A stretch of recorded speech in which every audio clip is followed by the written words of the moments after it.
यह कहानी है रघु नामक एक साधारण किसान की, जिसने जीवन के कष्टों में भी ईश्वर की लीला को देखा और अपने दृष्टिकोण से पूरे गांव की सोच बदल दी।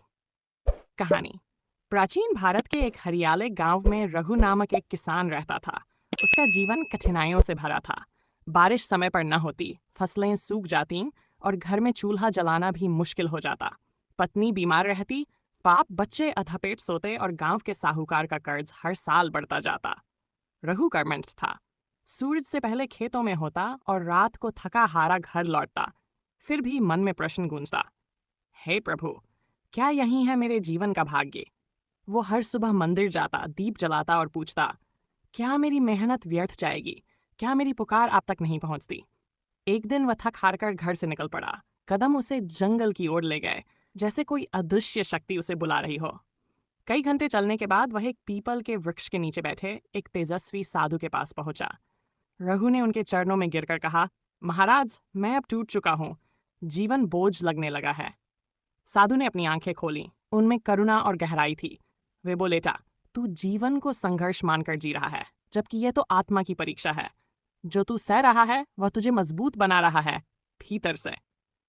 रघु की आंखें भर आईं। उसने पूछा, क्या प्रभु को मेरी पीड़ा दिखाई नहीं देती? साधु बोले, प्रभु तुझे देख रहे हैं और वही तुझे मार्ग दिखा रहे हैं।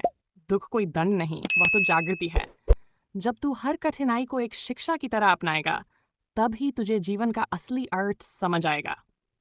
उन्होंने एक कहानी सुनाई, एक बीज की जो धरती के अंधेरे में दफन होता है, मिट्टी और पानी में गलता है, फिर एक दिन अंकुर बनकर ऊपर आता है।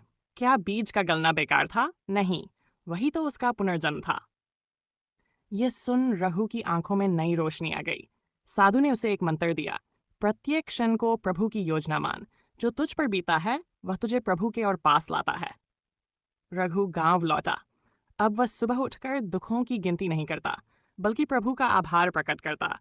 धीरे धीरे उसके जीवन में सकारात्मक परिवर्तन आने लगे। खेतों की उपज बढ़ी नहीं, पर मन की शांति ने उसे अमीर बना दिया। गांव के लोग भी उसकी बदली सोच से प्रेरित हुए। रघु अब केवल एक किसान नहीं, एक जीवन दर्शन का प्रतीक बन गया था।